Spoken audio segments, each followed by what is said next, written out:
Bismillahirrahmanirrahim. Ma ari perkara syaa anu ngerasakeun saha Allahu Allah kana eta aya ieu perkara. Wa ma jeung ari perkara lam yasya anu teu ngerasakeun Allah lam yakun eta moal bukti ieu perkara. Wala haula sareng henteu aya daya upaya wala quwata sareng henteu aya kakuatan illa billahi angin kalawan pitulung Allah al-aliyyi anu maha luhur al-azimi tur anu maha agung.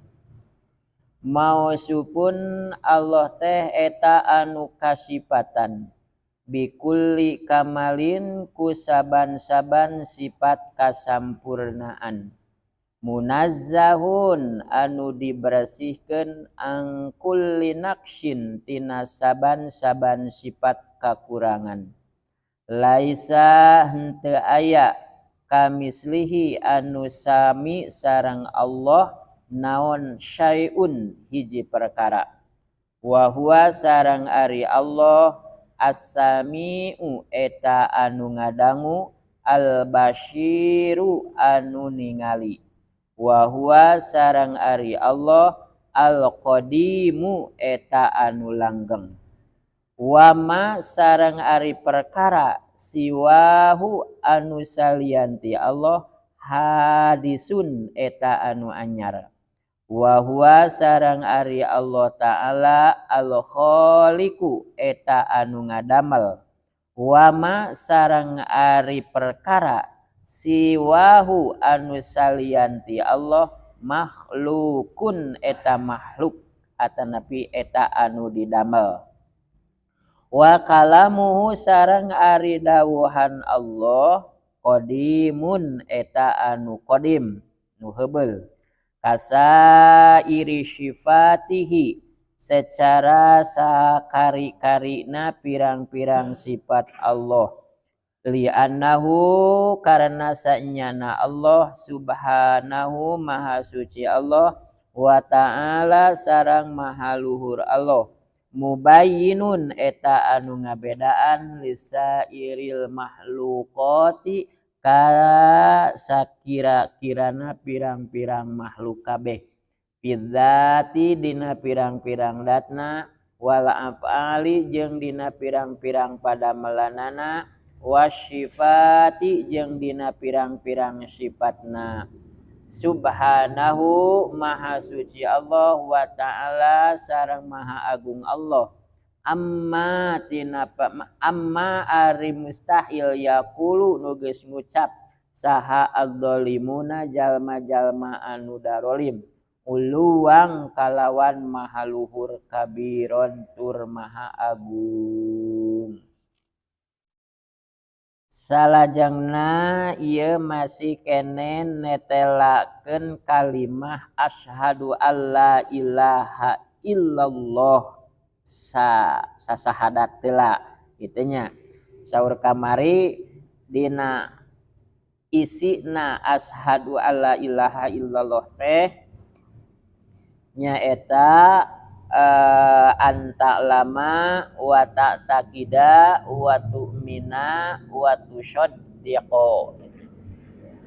Salajengna masya Allahu ari perkara anu dikeresakeun ku Allah kana eta bakal ieu eta bakal aya ieu perkara.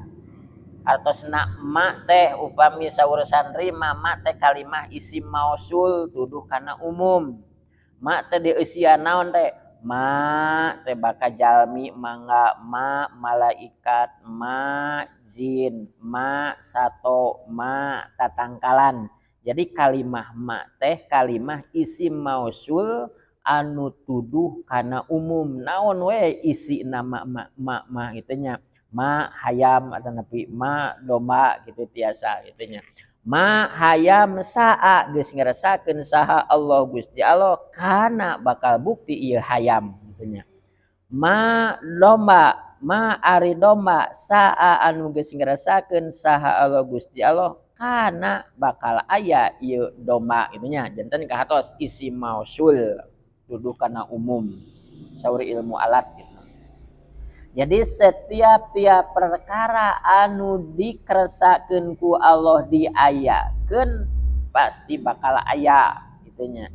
Beda jeung urang setiap perkara anu ku urang rek diayakeun terkadang aya terkadang teu aya. Contohna setiap urang berangkat arek nagih terkadang aya jalmina terkadang teu aya jalmina. Bahkan terkadang aya jalmina ngan teu aya artosna gitu nya. Jadi Allah mah yakin masya Allahu kana perkara nu dikeresakeun ku Allah mah yakin bakal kana buktina moal mempar gitu nya, moal mempar. Wa malam yasha jeung perkara anu henteu dikeresakeun kumaha anu teu dikeresakeun ku Allah henteu dimaksad ku Allah. Wa ma jeung ari perkara lam yasha anu teu dikeresakeun ku Allah lam yakun moal bukti ieu perkara. Wa ma eusian domba lam yasa teu dikeresakeun ku Allah moal diciptakeun ku Allah lam yakun moal bukti eta domba. Wa ma hayam lam yasa teu dikeresakeun ku Allah lam yakun moal bukti ieu hayam. Jadi setiap perkara anu henteu dikeresakeun ku Allah moal aya. Jadi moal aya julug-julug aya hayam, moal aya julug-julug aya domba nu teu dikeresakeun ku Allah. Jadi sakabeh perkara nu ayana dikeresakeun ku Allah oge perkara anu teu aya jadi teu aya eta teh dikeresakeun ku Allah. Jadi moal aya hiji makhluk, moal aya hiji perkara anu kaluar tina af'alullah, anu kaluar tina padamelan Allah. Setiap makhluk eta ciptaan Allah, setiap makhluk eta diayakeun ku Allah.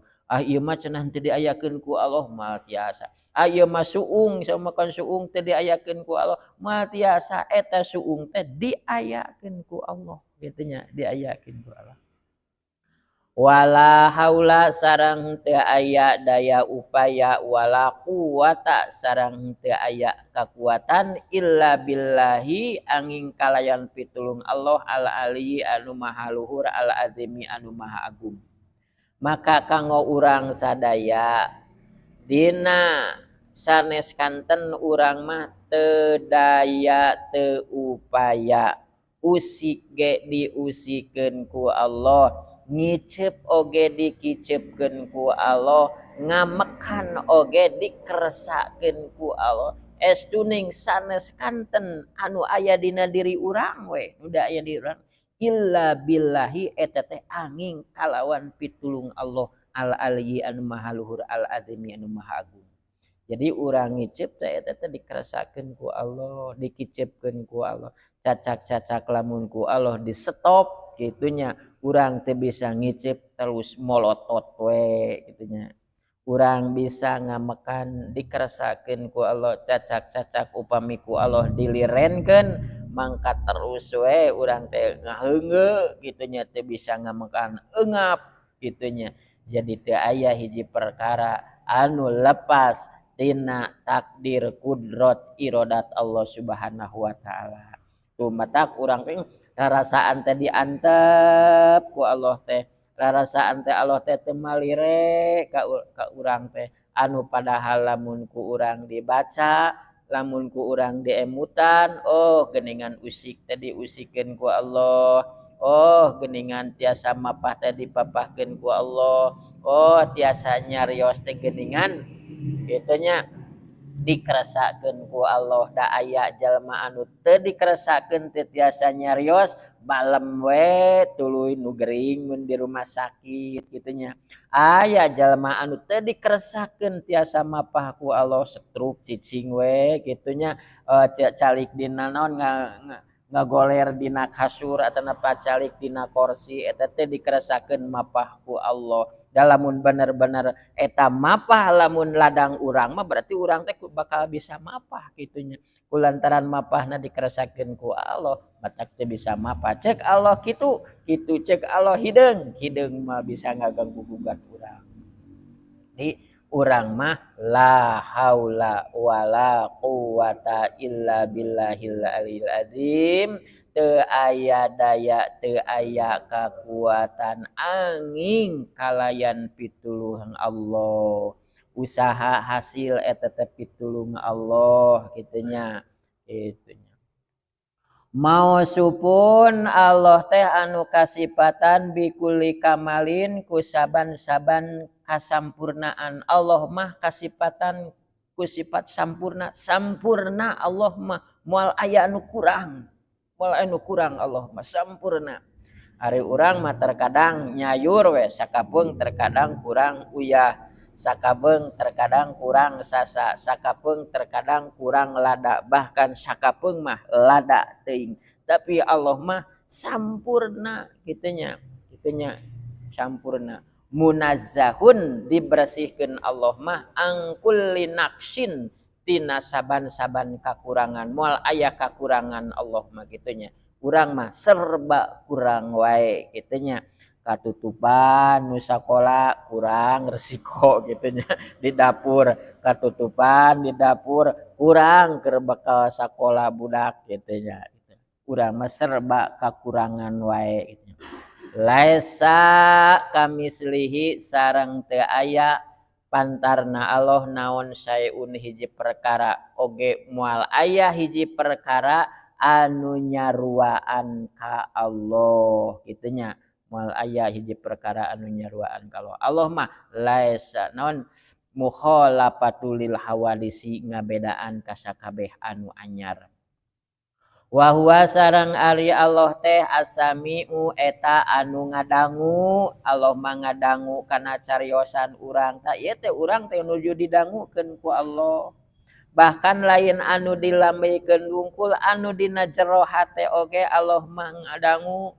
Cek dina hate teh si anu hayang anu Allah mah tos uningan, tos kadangueun ku Allah. Al basiru Allah teh anu ningali urang nuju iktikaf di masjid katingalieun ku Allah. Oh itu hamba kami teh keur aribadah gitunya. Wa huwa sareng ari Allah teh al qadimu anu langgeng. Allah mah langgeng moal aya tungtungna. Urang mah bakal aya tungtungna duka isuk, duka pageto, duka satahun, duka 20 tahun deui, mudah-mudahan panjang yuswa urang teh bakal maot. Allah mah moal maot gitunya, moal maot salalawasna oge. Da anu sok maot mah barang anu anyar, Allah mah qadim berarti moal maot. Wa ma sareng ari perkara siwahu anu salianti Allah hadisun eta teh ngaranna teh barang anu hadis. Saurna me Allah teh qadimun anu heubeul. Kumaha ari perkara siwahu anu salianti Allah naon namina hadisun barang anu anyar. Alam dunya anyar, surga anyar, neraka anyar, manusia anyar, langit anyar hadisun. Pokona mah masiwahu hadisun perkara salianti Allah mah eta teh barang anu anyar. Sedengkeun ari barang anu anyar teh bakal ruksak gitunya. Dunya bakal ruksak, jelema bakal ruksak, langit barang bakal ruksak. Kabeh anu anyar mah bakal ruksak. Geningan cenah surga anyar atuh bakal ruksak. Ta eta teh numutkeun kekuduanana bakal ruksak ngan ku Allah Subhanahu wa taala moal diruksakeun naon sababna keur cicingna jalmi ahli surga gitu. Wa huwa sareng ari Allah teh al khaliqu eta anu ngadamel langit, ngadamel bumi, ngadamel jajadian, ngadamel manusia. Kumaha ari salianti kholik wa masiwahu sareng ari salianti kholik makhlukun eta teh makhluk gitunya. Jadi kholik nu ngadamel makhlukun anu didamel. Kholik Allah makhlukun urang, bumi makhluk, langit makhluk, hayam makhluk, hartosna makhluk teh anu didamel anu diciptakeun gitunya. Jadi Allah anu ngadamel salian ti Allah mah anu didamel anu dicarina anu diciptakeun. Wa kalamuhu sareng ari dawuhanana Allah teh qadimun eta teh qadim, al dawuhan Allah mah qadim nya cariosan Allah mah qadim. Itunya kan kapungkur waktos perkumpulan antawis imam anu opat, Imam Maliki, Imam Hambali, Imam Hanafi, Imam Syafi'i kantos palahadin sadayana. Numutkeun kitab imam, numutkeun pendapat Imam Hanafi, Imam Syafi'i, ente Imam Syafi'i, numutkeun Imam Hanafi, Imam Maliki, lajeng Imam naon deh? Imam Hambali, Quran teh kalamun qadis, kalamun hadis gitunya. Tapi cek Imam Syafi'i mah mentang Quran mah kalamun qadim, dawuhan Allah anu qadim gitunya. Ya dan selisihan antawis madhab anu opat ceuk nu tilu mah Quran teh kalebetkeun kana dawuhan Allah anu anyar, ngan ceuk Imam Syafi'i mah Al-Quran teh kalabat dawuhan Allah anu qadim. Rame dirinya debat henteu aya tungtungna, antukna cek Imam Syafi'i ameh tereh beres ieu musyawarah, ameh tereh beres ieu pendapatan bener anu opat ieu gitunya, bener anu opat ieu eta hadis kabeh oge gitunya. Langsung we Imam Syafi'i teh keluar mulih pala hadirin sadayana. Cenah Syafi'i jadi bisa kitu, tadi mamanehanana teh nentang Injil, Toret, Jabur, Al-Qur'an teh ceuk manehanana dawuhan Allah anu qadim, tapi ayeuna jadi milu ka urang jeung bali tuluy balik. Naon itu Imam Syafi'i? Ceuk Syafi'i teh bener Injil, Toret, Jabur, Al-Quran anu opat ieu bener anyar. Padahal Imam Syafi'i mah nyebutkeun anyar teh kana ieu anu opat Al-Quran, Injil, tetep qadim lumpat Imam Syafi'i eleh nyebutkeun anyar teh kana ramo gitunya Imam Syafi'i mah. Da tetep pandangan Imam Syafi'i Al-Quran kalamun qadimun gitunya. Kasa iri sifatihi seperti sakari-karina pirang-pirang sifatna Allah Ta'ala. Li'annahu karana saestuna Allah Subhanahu ma suci Allah wa Ta'ala sareng maha luhur Allah mubayyinun eta anu ngabedaan lisa iril makhlukoti kasasana sakasakabehna pirang-pirang makhluk. Allah teh ngabedaan ka sakabeh pirang-pirang makhluk bidzati dina datna wal afali sareng dina padamelanana wasifati sareng dina sifatna. Jadi Allah mah beda jeung dina zat, hartosna zat mah jentulna benten jentulna Allah sareng jentulna urang. Urang mah mika butuh, jentulna Allah mah teu mika butuh kana tempat. Wal afali sareng padamelanana Allah sareng urang beda. Urang mah hayang boga sawah teh ngungkug di pacul, tapi Allah mah moal macul kitu cekap ku kun payakun. Wasifati sarang sifatna Allah beda sarang sifatan urang gitunya. Subhanahu maha suci Allah wa ta'ala sareng maha Allah amma tina perkara yaqulu anu geus nyararita saha adzalimuna jalma-jalma anu dolim uluwang kabiron. Janten Allah mah maha suci tina sanes kantena. Shadaqallahul adzim.